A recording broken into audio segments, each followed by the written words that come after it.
And just like that, we are live.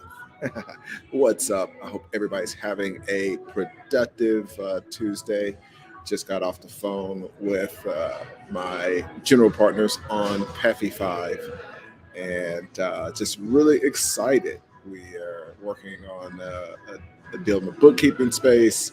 We also have the deal that if you didn't see her interview, be sure you go and check out the interview I did with Angela. She is lead and is doing an amazing job on a pretty large business. And one of the things when you're in some of those larger deals, you've got to kind of keep abreast of a lot of different aspects of the business while also coming at the business like a private equity investor, which that perspective is just very, very different.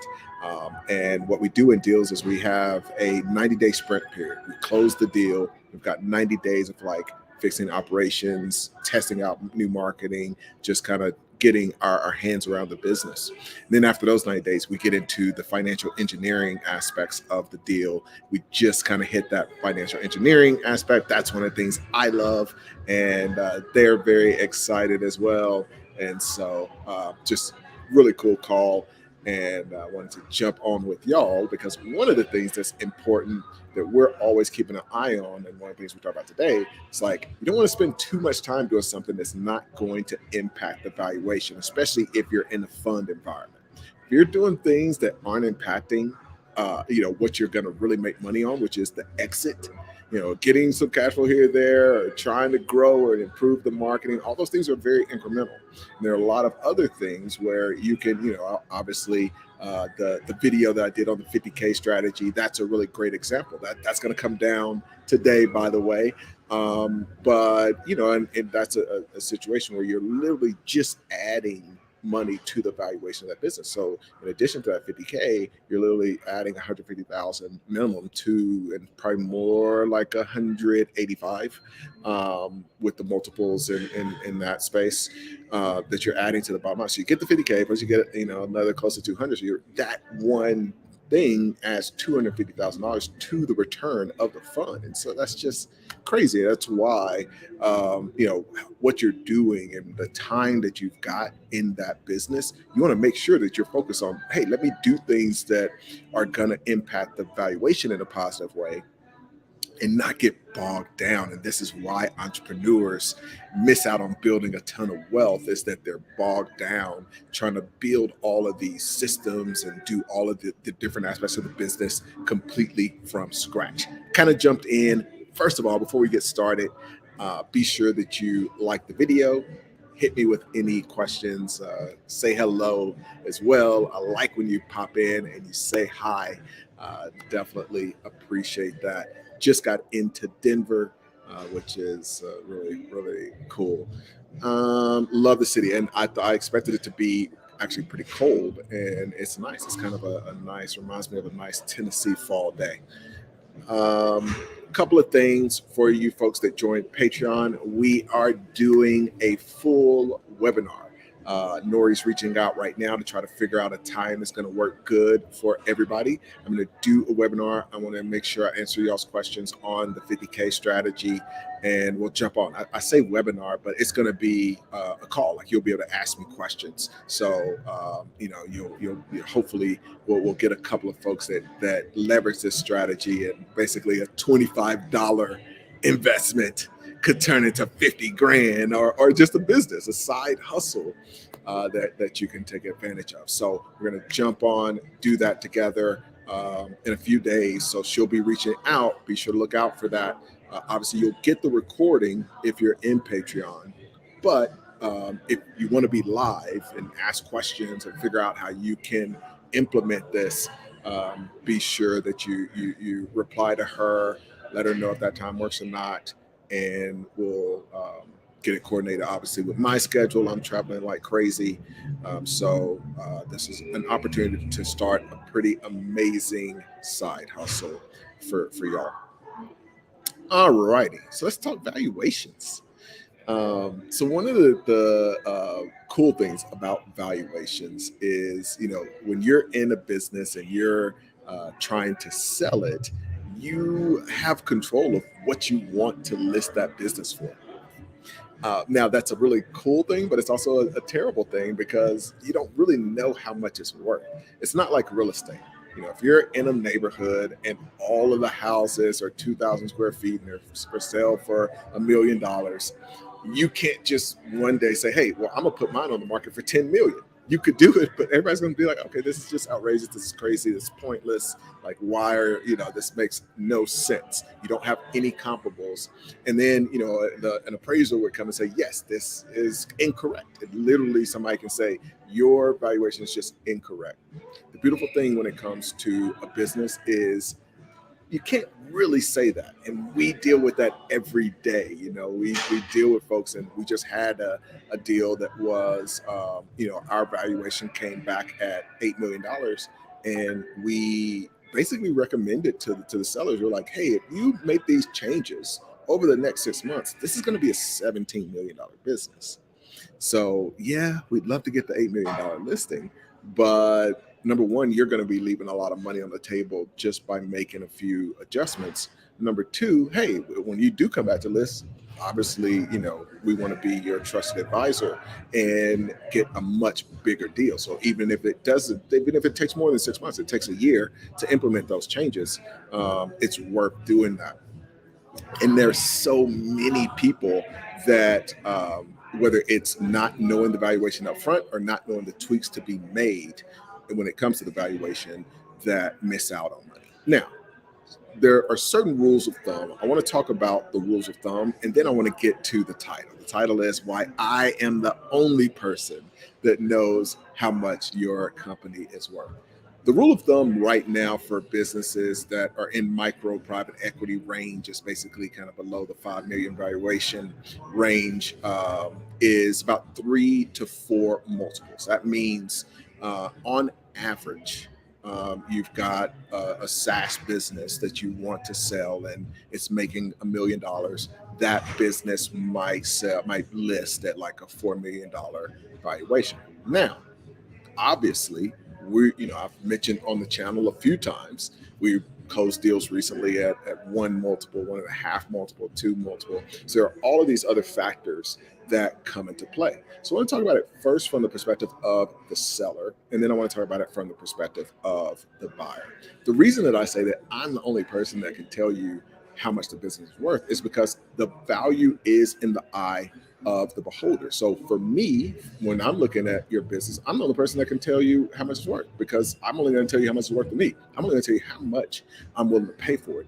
And the only person that matters when somebody's giving you a valuation, I don't believe in these people that you pay to give you a valuation. If you're paying somebody to give you a valuation, what's in their best interest? Just to tell you what you want to hear. I don't know, how much you think it's worth? 10 million, great. Let's do 10 and a half. Why that makes, it just doesn't make any sense. It's of no value to anybody.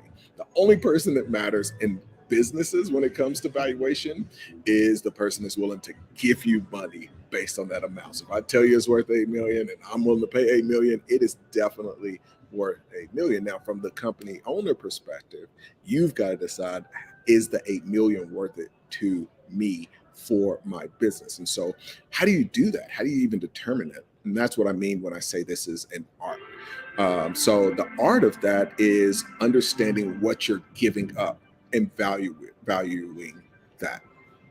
So for the seller, it's, I'm giving up $1 million in income a year. And so that's like, one of the things that you're giving up. You're giving up, maybe potential growth, the future growth of that. Maybe in 3 years it's going to be 2 million in that valuation. So you've got that opportunity cost. The other thing, though, that you're giving up is everything that you're doing at that point associated with that business. So if you're working 80 hours a week, you're also giving that up. So those are the things that you're giving up, and then you want to kind of calculate that and then come up with a worth. And that's why only you can be the person to determine that. Nobody else can really say. It's like, man, if the person that is going into work. I mentioned on Twitter the wine bar deal we just did. The person that's going into work and they're dreading it every single day, it's just horrible for them, and they're having to work 80 hours a week. For that person, that is a huge benefit to be able to give that up. To the person that loves it, and they just wake up in the morning, they're as Warren Buffett says, skipping to work because they're just so excited about what they do. For those folks, it's like, hey, this is actually a cost. I'm giving up my $1 million and I'm giving up this thing that I love. So you got to pay me a lot more money in order to get that. And so that's really the art of this. And people get, it's kind of difficult for folks because people are used to houses or real estate where it's like, okay, here is this set thing. But I think it's a wonderful thing that you get to determine, like, okay, I don't like your offer. I'm just going to say no. And then I'm going to keep my business. I'm going to keep working. I'm going to keep, the income and all those things. I'm going to keep my employees that I have a good relationship with, all of that.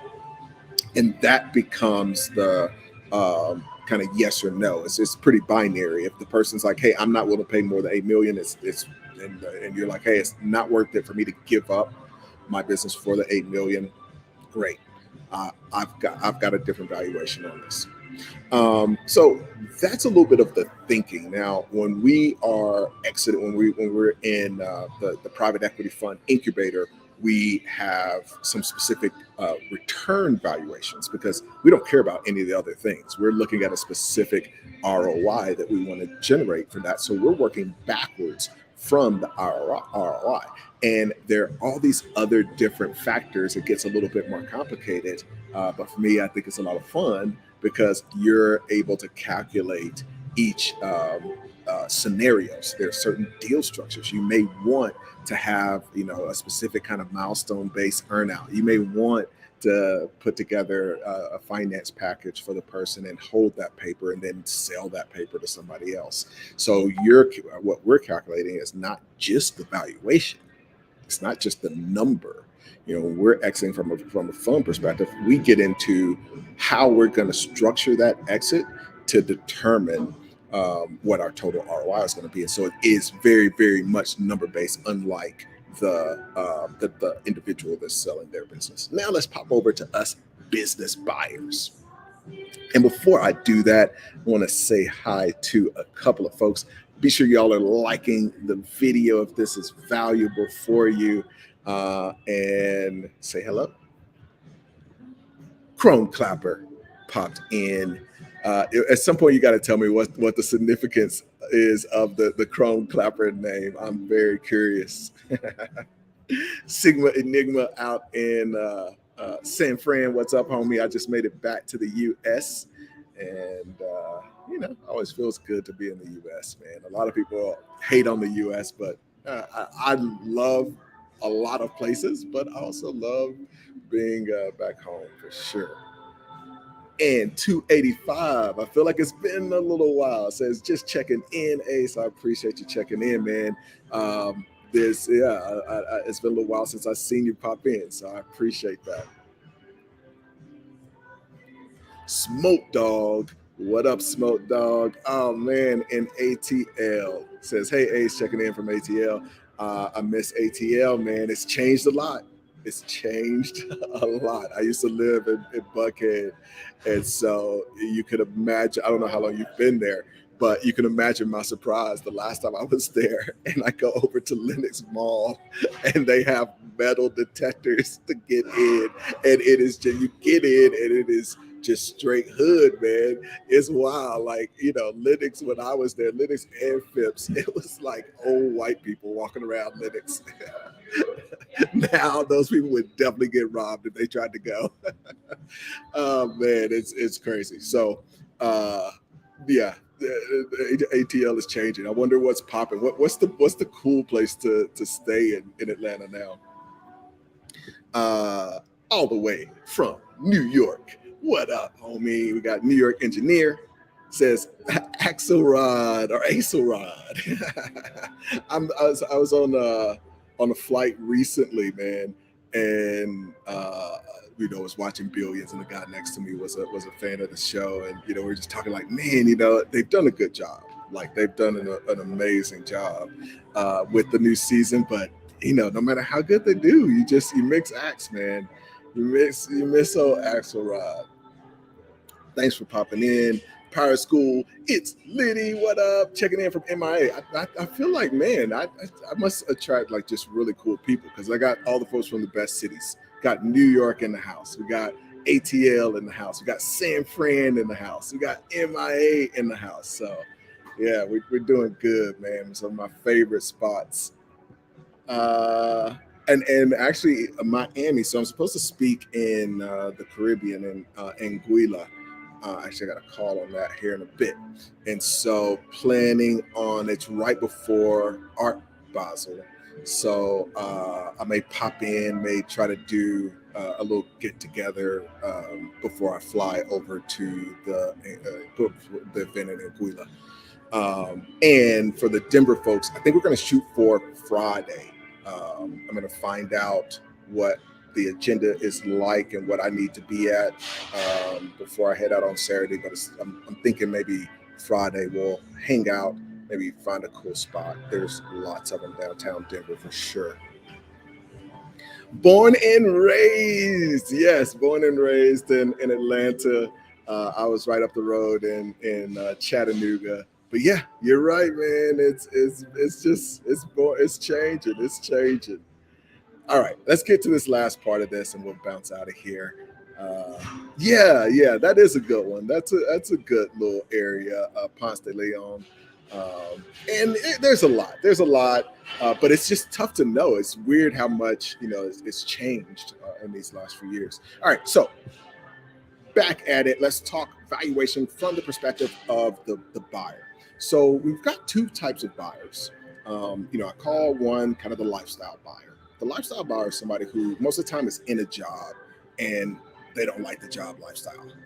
But then again, like, who does like the job lifestyle like this? Like, having a job is just not that much fun unless you just happen to be doing something you're passionate about. I got a friend that works for NASA, and that, like, you're not gonna go and start a NASA. You know what I mean? Like, there's only a few places or a few ways that you can work on something like that.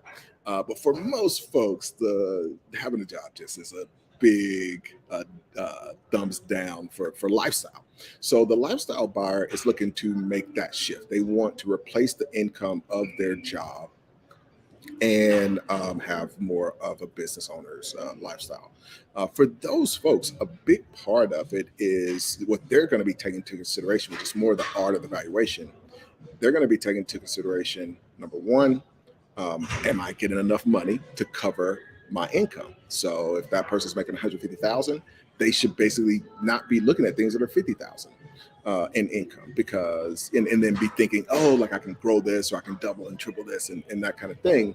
The better thing is like 150 or higher, and now I know that I'm able to replace my income because that becomes stressful. So that's the first filter, and you want to make sure that that's being met. The second part is this deal something that I already know I can do? It's not a new skill set. It's something that I'm very comfortable with. And then when you've got those two factors, and I think a little bit of it's something you're going to enjoy long term. But when you've got those two factors, you really are multiplying it by that 3.5 multiple. It gets to be very simple, because but you don't want to go higher than that. So what you want to make sure, and this is where the valuation and deal structure comes into place, is the minimum has to be that 150,000, because you're going to have some form of earnout. You're going to have some form of maybe a loan or note or whatever, however you're going to pay that person off, because we never ever pay cash for a business. So if you're following what I think, so when you're thinking about how much income, you have to have that 150, and then on top of that, you have to have enough that's going to cover your debt service or your earnout, etc. Depending on the deal structure that you do for that seller. But I'm very comfortable with the individual paying a 3.5, and the reason that I don't, it's not necessary to do the deals that we do in PEP is that those other factors are more important for the lifestyle buyer. For us, we're in and out of these deals. I have to remind them. I'm literally on these PEFI calls reminding them like, hey, we're not going to own this business forever. We're not trying to do things in this business where we're going to own it forever. We're trying to make it attractive for the potential buyer. We want to make it systemized, it's easy to run, it's passive as possible, it's making as much money as possible. But we're not, and when I say we're not going to own it forever, it's like there's no point in us investing in something right now that's not going to have our ROI for 5 years out. We'll let the other owner do that.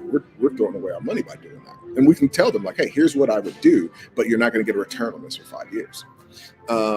So for the lifestyle buyer, it's better to pay more and get the right deal than it is to do what we do, which is like get the one multiple, get a 300% ROI on a deal, because all we care about in a fund is ROI. So let's jump over to private equity fund.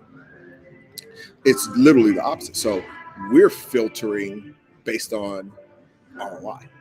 So whereas the lifestyle buyer is filtering on, hey, I want this to meet my lifestyle needs. I don't want to be working 80 hours a week. I want it to have, my income. What's the income that I need to generate 150,000?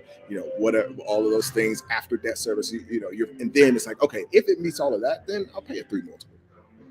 With the private equity fund, our job is to generate the best return for the fund, for ourselves as GPs and for the LPs. And so we're filtering the deal. We don't really care if it's not something that's going to be fun. I don't care if I'm not going to enjoy it, 5 years from now.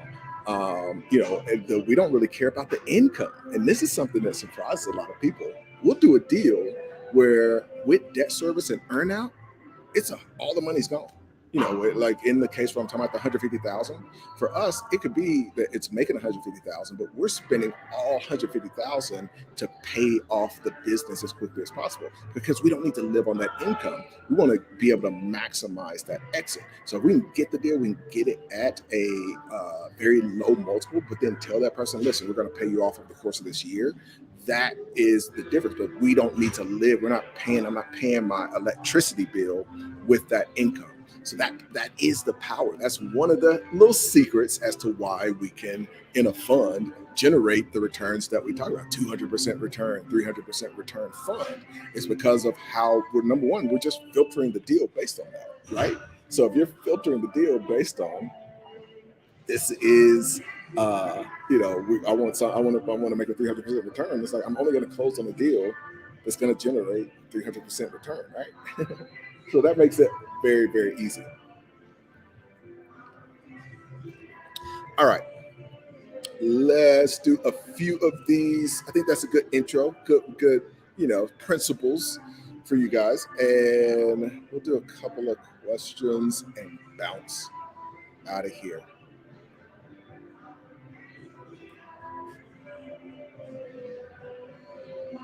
That was Pirate School. Jay Twitty, what up? Another ATL resident. What's up, big guy? And one of our amazing brokers. Actually, the $8 million deal was one that Jay was working on. And, this is something that, number one, I do love, because the commission on that was going to be $800,000. So just the fact that we got brokers that are on the Good Merger team, and we're getting just some really massive deals is really exciting, and that's just really the beginning. Ideally, I want to be really focused on kind of 8-figure businesses, but we want to work with everybody. So shout out to you. Yep, we were just having an exchange on getting the SDE right when we're looking at these businesses, coming up with evaluations. Thanks for popping in here, sir. I know y'all got quite a few things done today. Chrome Clapper still didn't tell me what the Chrome Clapper name means, but had a really great question. It looks like here. Do you still see some SaaS sellers baselining their business sale valuation at 10x, no matter the profit? Yeah, number one corporate of this, and I've called them out him directly on Twitter. Just did again the other day because it came up. Was the Microacquire, the CEO of Microacquire. It's like, dude, like, it's a very weird situation because they have these SaaS business owners. They pay microacquire to list, and you're like, oh yeah, this is great, but like they don't want to list with a broker because we're going to tell you how much your business is worth. But microacquire has all these people listing, and it's just a waste of time because they're paying them to list, but then they're listing at these outrageous, 10x valuations and all of that. But again, going back to what we're talking about is the valuation is in the eye of the beholder. So for them, they're not going to sell, but that's great. Like it's almost like having a sweater that was given to you by your great grandmother, and it's been passed down in your family or whatever. To you, that's worth 10 million. You're like, I would only give this sweater up if somebody gave me $10 million. Nobody's going to give you that. But for you, you feel like you have something worth $10 million. So for those people, it's literally the same. It's like, okay, nobody's going to pay you that for your business. And the only downside is, this is the biggest downside to microacquire, there are just some dumb buyers out there. And so they just don't know because they're not watching this channel. So they're out there clueless, just like, oh, I guess this is how it works. And, they end up buying that thing from those folks. So that's what you've got to kind of consider. It's like, it doesn't really matter that they're asking. It's like, okay, yeah, I'm not going to buy your great grandmother's sweater. Good luck. That's great that you've got it. But you're exactly correct. And we're not seeing, when I'm talking about the deals that we're closing, this is important disclosure for you guys. When we're doing these deals at 1 multiple, 1.5 multiple, most of those are offline businesses. And they're just killer, man. I mean, when you can buy any asset on earth, I tell you, it's not about buying businesses. If you can buy any asset on earth that the first year it's going to completely pay for itself. That's what a 1 multiple means. It's going to completely pay for itself. And then the next year, you get to make the same amount of money again, and you just continue to do that forever, and it's already paid for itself in year 1. That is what you want to do. Do that all day, every day. Don't stop. Let's see. We got, this one didn't have a name. I guess maybe we're not connected. Says, Ace, you're always providing such great, unique content, which I appreciate. My question is, when it comes to these deals, what is your primary role? Is it deal specific? So for most of the deals that we're closing now, I guess I was going to say in most cases I'm a GP, but we did just close a deal that was more of a strategic deal because it offers a service to the different businesses. So there's some businesses that I talk about in PEFI 1. We did the bookkeeping deal. We did a business lending deal. There's some deals that I'll do outside of a fund, and it's a little bit more hands-on because it's strategic to everything else that we're doing. But in I would say like 90% of the cases, I'm a GP.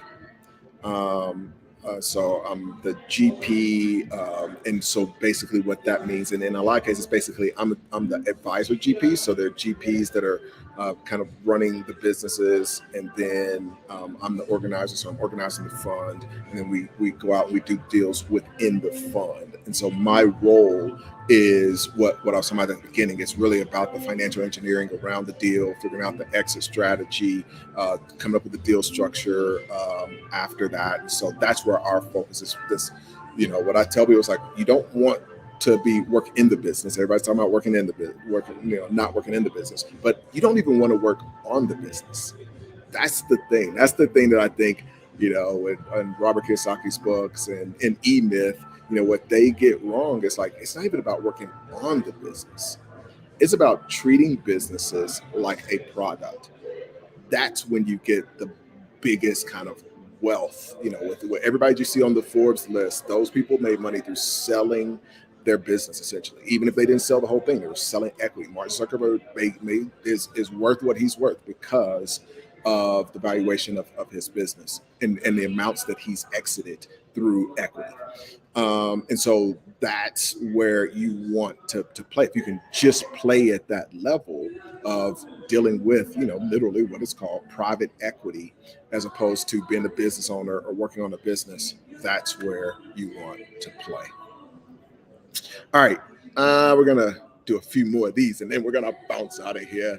I got to go change and all that good stuff. I am what up says, are you willing to invest a $1 million recycling deal in Nigeria? Well, I would love to do a deal in Nigeria, but it just depends on the deal, man. Depends on the deal. Let me know. Hit me. Feel free to reach out. And would love to have a chat if it makes sense. It would be through one of the funds if we were to do something like that. But I want to hear about all deals. Like, I'm never telling people, oh no, don't send me deals. You just never know where an amazing opportunity is going to come from, and that's one of the reasons that I do this. It's one of the reasons I do these videos.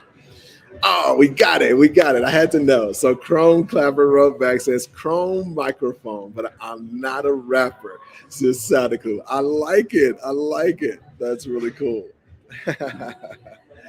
Oh man, the Hung Lee. See, this I gotta give credit where credit is due. I had never thought of this, and it's even in the Patreon. We put it at the top. It's assets, cash flow, and equity. That was the brainchild of Mr. Hung Lee. What is up, man? He says, "Hey, Almighty Ace, assets, cash flow, and equity." When the first time you wrote that, I was just like, "How did I not think?" Just brilliant. It says, "Are you still investing in music royalties?" Thanks for asking about it. See, we went from that's everything happens with reason. We just went from talking about rapping to the music royalty deals we were doing. And would you be open to sharing the name of the bot that stalks songs on the and around the internet? Thanks so much. So first of all, we're interested in doing more. We haven't been as focused there. There's just been a lot going on. But yes, definitely interested. And people build. There's a bunch of them, so it's not like one bot. So there are different folks that build different bots essentially. So like YouTube literally has its own bot essentially that is tracking like, oh, this song matches a song in this database. So it's not one bot that does that all around the internet. There's just multiple bots. So like a music royalty company or publishing company could have their own bot that goes, because they're obviously the people that are motivated to have that bot. All right, we got three more. Well, get out of here. It says, wow, okay, never thought about it like business is a product. That is one of the most important things. If you make that shift, it changes wealth building, generational wealth forever. The business is the product, and the bigger the product that you're dealing with, the more money you're going to make, and that's one of the biggest products that you can have on earth. And what you're doing is building that business in a way that makes it attractive for your end client. Your end customer is the buyer of your business. That's who you're trying to make the happiest, because that's where you're going to make the most money.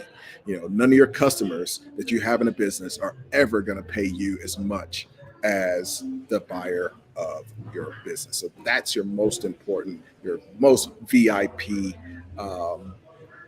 person. So average fund, it's hard to say average. Like we've done, the largest fund that I've raised has been 12 million. So that would be the absolute largest. And then I like to do smaller, shorter term funds mostly. So we're doing basically a fund a quarter. But each fund is only 2-year period. The 12 was a five-year period, which is too long. Huntley says, thanks for the credit. No problem, man. It's awesome. And this response to the music. Awesome. Thanks, guys. Thank y'all. Have an amazing rest of your day. Let's make it productive. Let's make some things happen. Send me some deals we can get done together. Join Patreon. We got that call coming up. Gonna be taking down the 50K video. If you haven't watched that, watch the 50K video. That's a huge opportunity. And we're gonna be doing a class on that with the Patreon members. Holla.